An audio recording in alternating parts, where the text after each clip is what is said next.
भगवान श्री कृष्ण ने कहा, दिव्य गुण मोक्ष के लिए अनुकूल है और आसुरी गुण बंधन दिलाने के लिए है। हे पांडु पुत्र, तुम चिंता मत करो, क्योंकि तुम दैवी गुणों से युक्त होकर जन्मे हो। भगवान श्री कृष्ण अर्जुन को यह कहकर प्रोत्साहित करते हैं कि वह आसुरी गुणों के साथ नहीं जन्मा है। युद्ध में उसका सम्मिलित होना आसुरी नहीं है, क्योंकि वह उसके गुण दोषों पर विचार कर रहा था। वह यह विचार कर रहा था कि भीष्म तथा द्रोण जैसे प्रतिष्ठित महापुरुषों का वध किया जाए या नहीं। अतएव वह ना तो क्रोध के वशीभूत होकर कार्य कर रहा था, ना झूठी प्रतिष्ठा या निष्ठुरता के अधीन होकर। अतएव वह आसुरी स्वभाव का नहीं था। क्षत्रिय के लिए शत्रु पर बाण बरसाना दिव्य माना जाता है और ऐसे कर्तव्य से विमुख होना आसुरी। अतएव अर्जुन के लिए शोक संताप करने का कोई कारण न था। जो कोई भी जीवन के विभिन्न आश्रमों के विधानों का पालन करता है, वह दिव्य पद पर स्थित होता है। हे पितापुत्र, इस संसार में सृजित प्राणी दो प्रकार के हैं, दैवी तथा आसुरी। मैं पहले ही विस्तार से तुम्हें दैवी गुण बतला चुका हूँ। अब मुझसे आसुरी गुणों के विषय में सुनो। अर्जुन को यह कहकर कि वह दैवी गुणों से संपन्न होकर जन्मा है, भगवान श्री कृष्ण अब उसे आसुरी गुण बताते हैं। इस संसार में बद्ध जीव दो श्रेणियों में बटे हुए हैं। जो जीव दिव्य गुणों से संपन्न होते हैं, वे नियमित जीवन बिताते हैं, अर्थात वे शास्त्रों तथा विद्वानों द्वारा बताए गए आदेशों का निर्वाह करते हैं। मनुष्य को चाहिए कि प्रामाणिक शास्त्रों के अनुसार ही कर्तव्य निभाए। यह प्रकृति दैवी कहलाती है।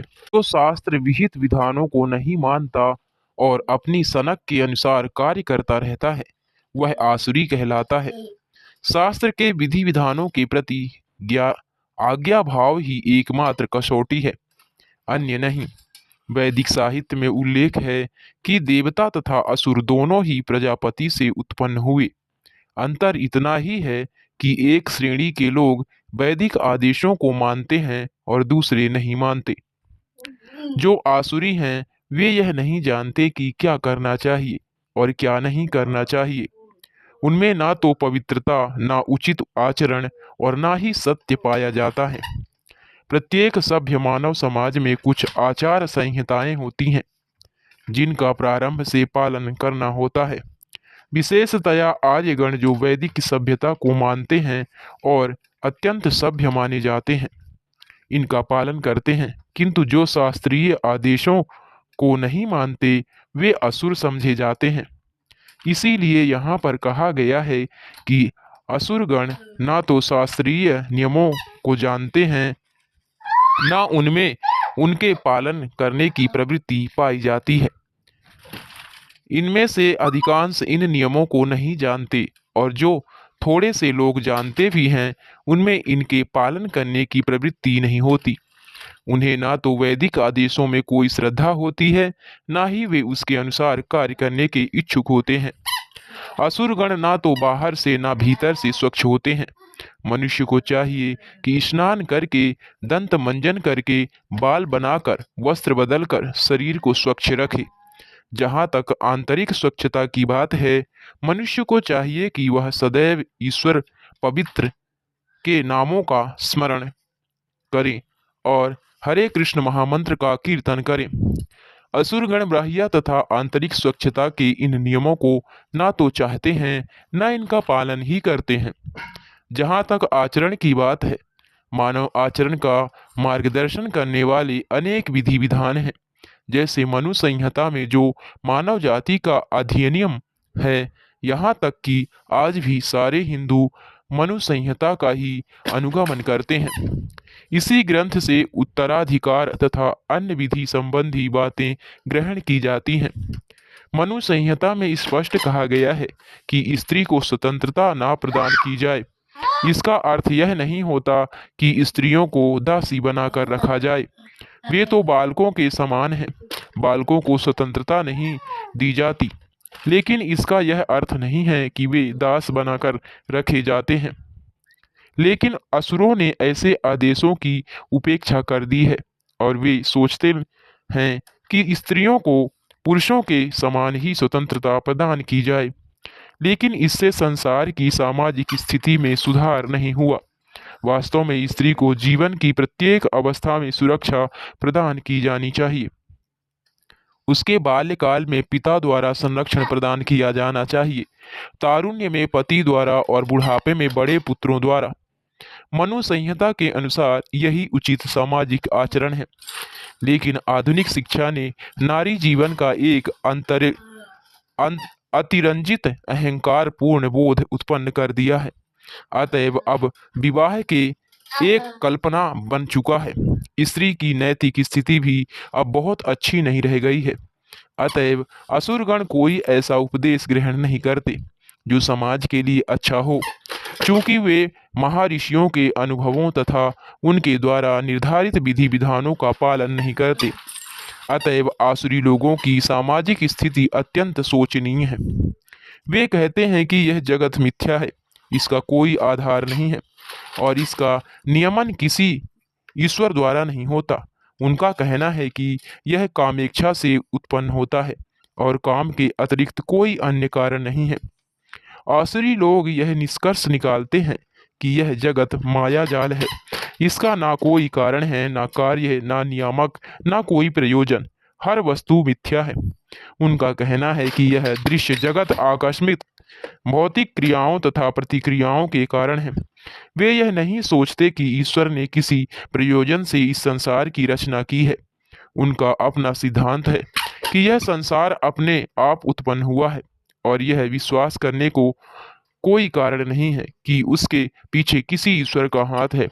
उनके लिए आत्मा तथा पदार्थ में कोई अंतर नहीं होता और वे परमात्मा को स्वीकार नहीं करते।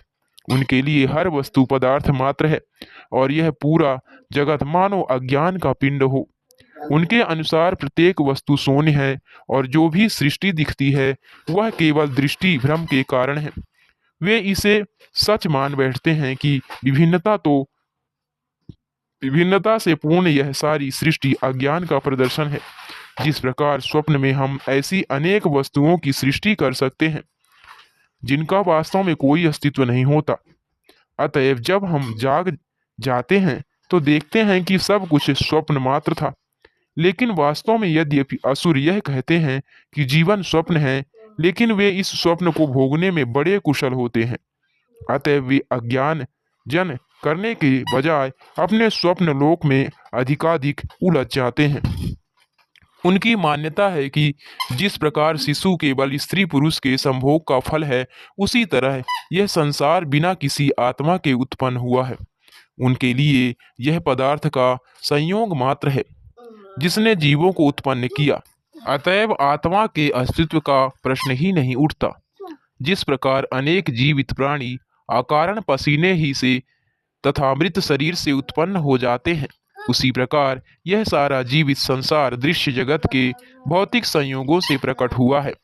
अतः प्रकृति ही इस संसार की कारण स्वरूपा है, इसका कोई अन्य कारण नहीं है। वे भगवत गीता में कहे गए श्री कृष्ण के इन वचनों को नहीं मानते। सारा भौतिक जगत मेरे ही निर्देश के अंतर्गत गतिशील है। दूसरे शब्दों में असुरों को संसार की सृष्टि के विषय में पूरा पूरा ज्ञान नहीं है। प्रत्येक का अपना कोई ना कोई सिद्धांत है। उनके अनुसार शास्त्रों की कोई एक व्याख्या दूसरी व्याख्या के ही समान है, क्योंकि वे शास्त्रीय आदेशों के मानक ज्ञान में विश्वास नहीं करते। ऐसे निष्कर्षों का अनुगमन करते हुए आसुरी लोग, जिन्होंने आत्मज्ञान खो दिया है और जो बुद्धिहीन हैं, ऐसे अनुपयोगी एवं भयावह कार्यों में प्रवृत्त होते हैं जो संसार का विनाश करने के लिए होता है। आसुरी लोग ऐसे कार्यों में व्यस्त रहते हैं जिनसे संसार का विनाश हो जाए। भगवान यहाँ कहते हैं कि वे कम बुद्धि वाले हैं। भौतिकवादी, जिन्हें ईश्वर का कोई बोध नहीं होता, सोचते हैं कि वे प्रगति कर रहे हैं, लेकिन भगवत गीता के अनुसार वे बुद्धिहीन तथा समस्त विचारों से शून्य होते हैं। वे इस भौतिक जगत का अधिक से अधिक भोग करने का प्रयत्न करते हैं। अतएव इंद्रिय तृप्ति के लिए वे कुछ न कुछ नया आविष्कार करते रहते हैं। ऐसे भौतिक आविष्कारों को मानव सभ्यता का विकास माना जाता है, लेकिन इसका दुष्परिणाम यह होता है कि लोग अधिकाधिक हिंसक तथा क्रूर होते जाते हैं। वे पशुओं के प्रति क्रूर हो जाते हैं और अन्य मनुष्यों के प्रति भी। उन्हें इसका कोई ज्ञान नहीं कि एक दूसरे से किस प्रकार व्यवहार किया जाए। आसुरी लोगों में पशुवध अत्यंत प्रधान होता है। ऐसे लोग संसार के शत्रु समझे जाते हैं, क्योंकि वे अंततः ऐसा आविष्कार कर लेंगे या कुछ ऐसी सृष्टि कर देंगे जिससे सबका विनाश हो जाए। अप्रत्यक्षतः यह श्लोक नाभिकीय अस्त्रों के आविष्कार की पूर्व सूचना देता है, जिसका आज सारे विश्व को गर्व है। किसी भी क्षण युद्ध हो सकता है और ये परमाणु हथियार विनाश लीला उत्पन्न कर सकते हैं। ऐसी वस्तुएं संसार के विनाश के उद्देश्य से ही उत्पन्न की जाती हैं और यहाँ पर इसका संकेत किया गया है। ईश्वर के प्रति अविश्वास के कारण ही ऐसे हथियारों का आविष्कार मानव समाज में किया जाता है। वे संसार की शांति तथा संपन्नता के लिए नहीं होते।